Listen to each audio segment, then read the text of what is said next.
So hello everyone and welcome to our channel. एक्स करेंगे सबका स्वागत। सभी आलसियों का यहाँ पर स्वागत है। आज हम बात करेंगे एक खास एनिमे के बारे में। चलिए सोचिए, एक दिन आप सुबह उठते हैं, फ्रेश हो रहे होते हैं, कुछ ग्रीन लाइट सी आई और आपको पत्थर कर गई उसी पोजीशन में। फिर जब 3700 साल बाद आप उठते हैं तो सबसे पहले आप क्या करेंगे? मैं आपकी जगह होता तो मैं सबसे पहले धोता 3700 साल पुराना माल जो है। यस, आज हम बात करेंगे डॉक्टर स्टोन के सीजन 4 के एपिसोड 1 एंड 2 के बारे में।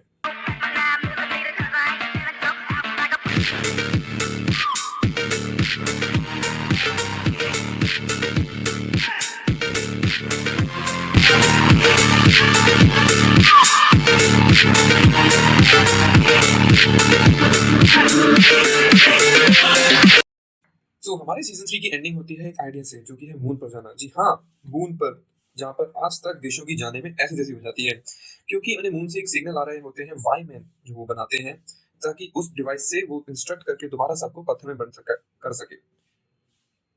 वो एग्जैक्ट रेशियो बताता है रेडियस का, और टाइम बताता है 1 सेकेंड, ताकि पूरे अर्थ पे दोबारा ग्रीन लाइट फैल सके और सब दोबारा पत्थर के हो जाए, जो कि सिग्नल्स रिपीटेडली आ रहे होते हैं।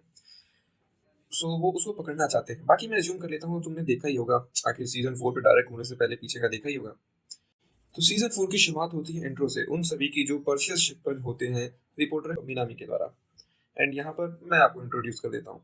हमारा बॉडी बिल्डर सुकासा, चतुर जिन, पिद्दी सुइका, बुढ़े बाबा कासेकी, छोटा साइंटिस्ट क्रोम, और कुछ नए कैरेक्टर सीजन 3 से, जैसे कि किरिसा में हमारा फाइटर किनरो, और समुराई मात्सुकाजे, और उसका नकली मालिक फाटू गिनरो, और अदर मॉडर्न एज सेंकू के दोस्त कह सकते हैं आप, जो कि सेंकू के दोस्त थे, जैसे कि ताइजू।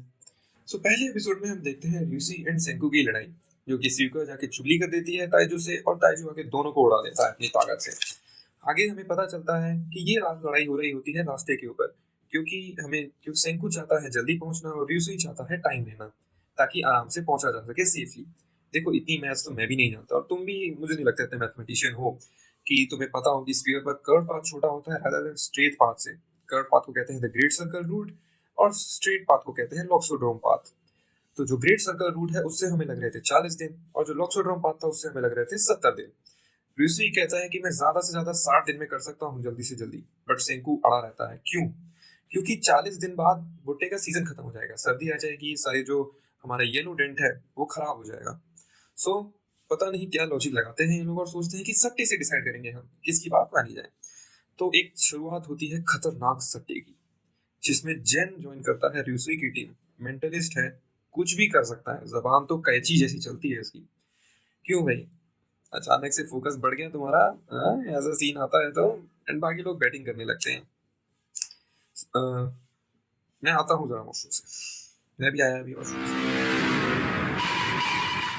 मैच की ड्यूरेशन में जो चालें चलती हैं चेस की, ग्रैंड मास्टर भी शर्मा जाए।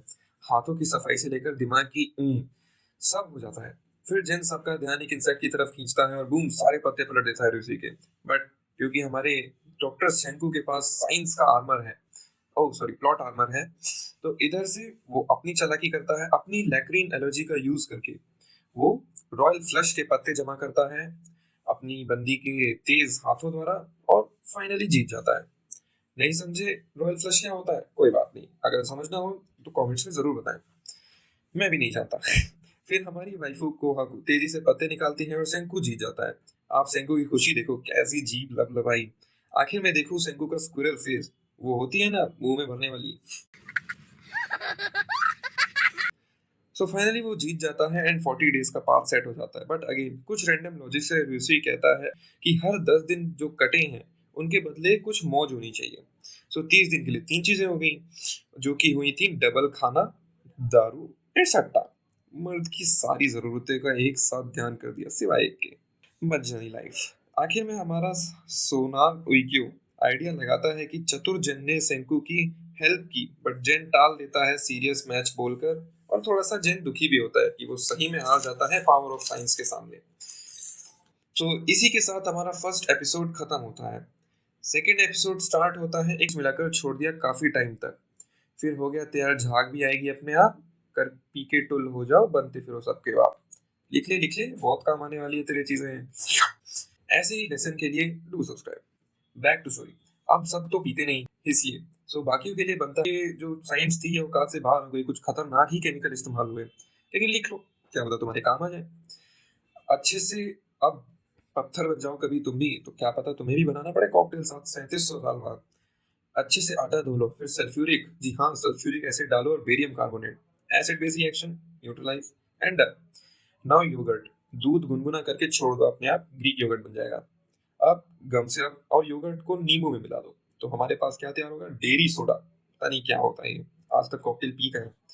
अब इससे अलग अलग फ्लेवर बनते हैं, बारटेंडर बनना हो तो सीख लेना, बेटर होगा जॉब से। फिर सब पीते हैं अपने आप, अपने अपने टेस्ट अनुसार, सबको बना के देती है हमारी बारटेंडर फ्रांसवाइज, टू सरसे का स्वाद and tea latte for doctor जेनको, जो कि आखिर में सब फेट के ही पी लेता है। फिर हमें पास्ट की स्टोरी दिखाई जाती है मात्सुकाजे की, जो कि हमें बताता है कैसे उनके गांव पे हमला हुआ, कैसे बाकी लोग चलाना भी सीख गए उन डिवाइस को, जो कि आपको सबसे पहले दिखाया था हमने वीडियो में। जी हाँ, वही डिवाइस है जिससे सब पत्थर बनते हैं। उसको सीखने के बाद क्या आदमी खुराफात करता है, देखिए मैं मानूंगा आदमी खुराफात बड़ी जल्दी सीख लेता है। कैसे पूरा गिनरो, कैसे पुराना गिनरो ट्रू मास्टर ऑफ मात्सुकाजे सैक्रिफाइस होता है, और कैसे रिवेंज आर्क शुरू होता है मात्सुकाजे का। Normal tragic story. देखते हैं कि हमारी फ्रांसाइज हमारे मात्सुकाजे के लिए ड्रिंक लाती है, जिसे काजे का हल्का सा टुल्लू लुक भी देखने को मिलता है, जिसमें वो क्या चिपकता है सुकासा से। आखिर में वो लोग पावर टीम को बढ़ाने के लिए, ट्रेनिंग के लिए योगा उस नहीं